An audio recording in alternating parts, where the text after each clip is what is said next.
What's up, ladies and gentlemen? This is dw-6900 coming at you. I'm actually coming at you with a video that is kind of near and dear to my heart, and it's knockoffs, counterfeits, etc., etc., etc.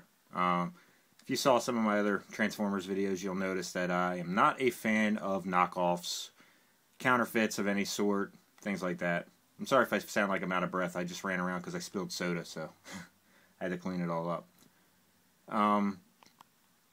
Running up and down the stairs. Got everywhere. I don't want bugs.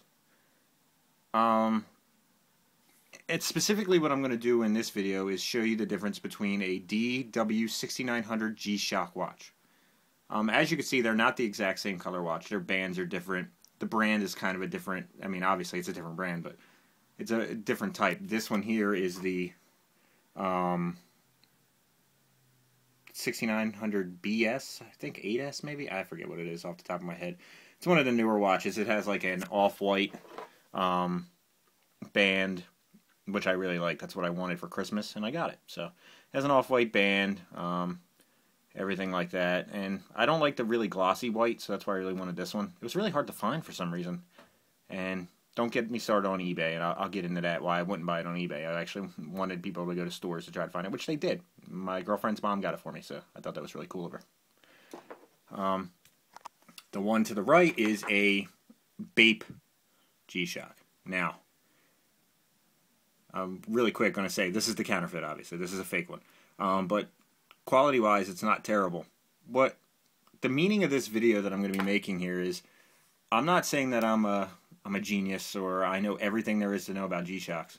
But I've noticed on eBay and other bidding sites like that, Craigslist, things like that, there are a ton of counterfeit watches. And it's getting ridiculous. I mean, honestly, if you don't know what you're buying, you're going to buy these things. And I swear, I see people bidding up these fake ones to like almost $100. I mean, it's ridiculous. This watch is like maybe $7. Maybe $7. This is a $100 watch. It's, you know, night and day. It really is. Once you actually have them both in your hand and you can get an idea of what you're getting. Now, I'm going to show you this watch first. Now, the first thing that you're going to notice in the background is it has that ape in the background. It's the Bape logo. This is supposed to be a Bape watch. Overall, quality-wise, it's not bad. However, apparently the Bape watch is the most counterfeited watch out of all the G-Shocks.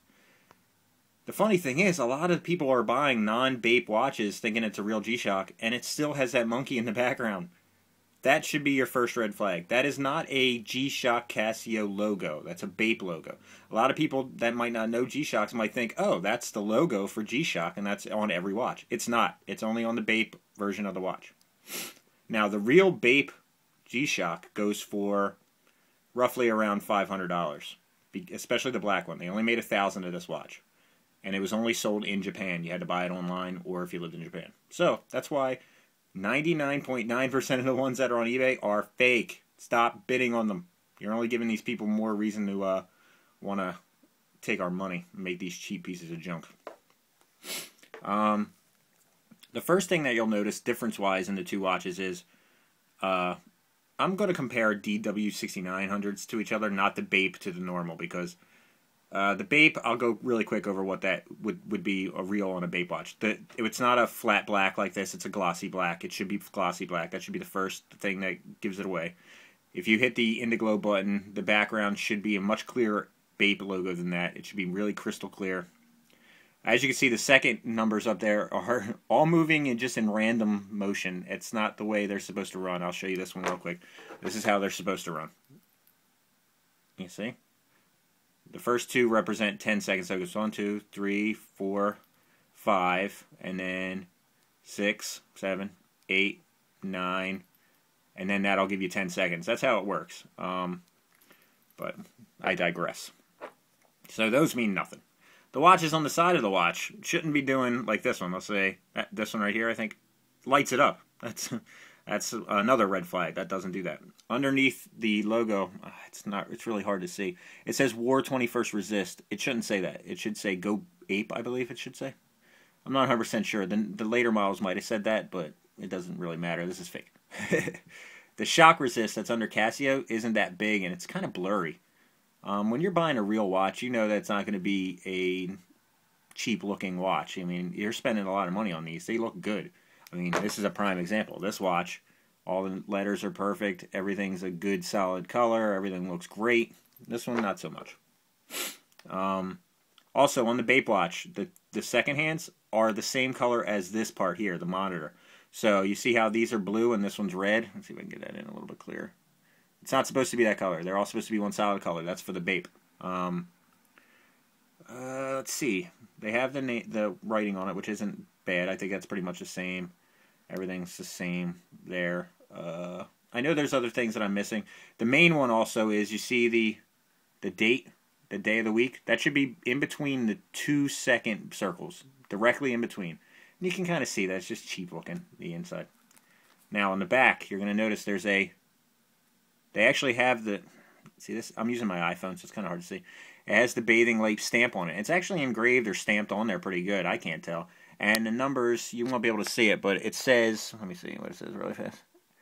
190 of 2,000. Okay? They only made 1,000 of the black Bape. So, that's wrong right off the bat. That's red flag number 1. So that's the Bape stuff that I know of. If there's anything else, throw it in the comment section. Now, the real G-Shock 6900, not the Bape, comes with a case. It's a really cool case. It's like tin, and the watch sits in there perfectly. If you're buying something on eBay and they're saying it's new without tags and they don't have anything, use that as a red flag too. It might be real, but why would you want it if you don't get that with it? You know what I mean? I want all my stuff. This gets stored in that when I wear it. This is like my dress watch. I've been wearing this one to work because as a security officer, I don't really care. If I slam somebody, if that breaks, I don't really care about it. It's a cheap watch. Now, I'm not saying go out and buy counterfeit watches, but I'd rather have that break than this. Now, I know these are G-Shocks and they're made to take a lot, but I also don't want this to get all scuffed up. It's a white watch, so that will show scratches really easily. Ooh, excuse me. That was gross. Just ate some Totinos. Now, the 6900s, the first thing, ladies and gentlemen, I'm going to keep telling you this. If you see that logo and it's not a Bape watch or saying that it's a Bape, don't buy it. It's not real. And I'll also say, if an offer seems too good to be true on eBay, like say a Bape watch for $7.99 to $20, it's fake. Even under $100, you won't find a watch like that. If it's a real one, you know, first off, the screen's going to look just like this one. It's going to look just like that, except for the circles will be all the same color as the screen. And the numbers, look how clear that looks. I mean, I'll hit the button again. Look how clear that looks compared to that. I mean, I can't even hardly see the numbers. Overall, I mean, size-wise, the watches are pretty close. I mean, sorry, I'm filming this myself, so it's hard for me to do it. I mean, if nobody knows watches and they see you wearing this one, they're just going to assume it's a real G-Shock, you know. But if you do know, and I hate knockoffs personally, I don't like to show the watch, or it'll be tucked under my sleeve or something. This is just to tell time, and it does that well. I haven't had any problems with the time or anything. The band broke, so I got that fixed. Luckily, it was free, so I didn't have to pay anything for it. Don't buy knockoffs. Go out, buy the real thing, and you'll be really happy with it. I mean, this watch is spectacular. It says shock resist on the back. G-Shock, I think it says, yeah, G. There's a G on top of it. It says shock resist on the back. It has Casio, the model number, things like that. And, I'm sorry, did I say? It's dw-6900 FS. That's what this one is. And this one has the Bape logo, but it's supposed to be basically the exact same watch. So, what do you guys think I should do with this watch? Should I throw it out the window? Should I smash it? Should I give it to somebody as a gift? Should I put it in here and return it and say that it's a G-Shock? I bet you if somebody didn't know, they'd take it back, but that's messed up. I wouldn't do that. Besides, I want the tin, you know, for my watch so I can store it. I also have another watch that I'm going to end up getting that I'm going to be replacing this one with for work. It's a cheaper, older G-Shock, but yeah, I can't be seen wearing this thing anymore. I mean, overall, it's not bad, but garbage to me. This is the real deal right here, baby. This is what needs to be. You need to be seen in if you're going to be seen in a G-Shock. I love this watch. Go out and buy it. It's $89.99 at most stores, Macy's, Boscov's, things like that. And make sure it comes with this. if you're buying it on eBay or things like that, which I still don't think you should. Go out and support local stores because they need our money right now. You know what I mean? It's not easy right now. People are buying all their crap on the internet. So, all right, ladies and gentlemen, I'll be back pretty soon with another Transformers video. As you can see, there's my fat cat. Psst, psst. Hey, get off there, fatty. I'm changing this. This is our upstairs room into my game room. I got a Transor Z, Messenger Z figure, and so there's some of my other stuff. And that's where I play Modern Warfare 3 and shit. Got my new Turtle Beaches, so I'll be doing a new review of some toys that I've gotten, some new Transformers, maybe my Messenger Z. So, thanks a lot, guys. Don't buy knockoffs. Later.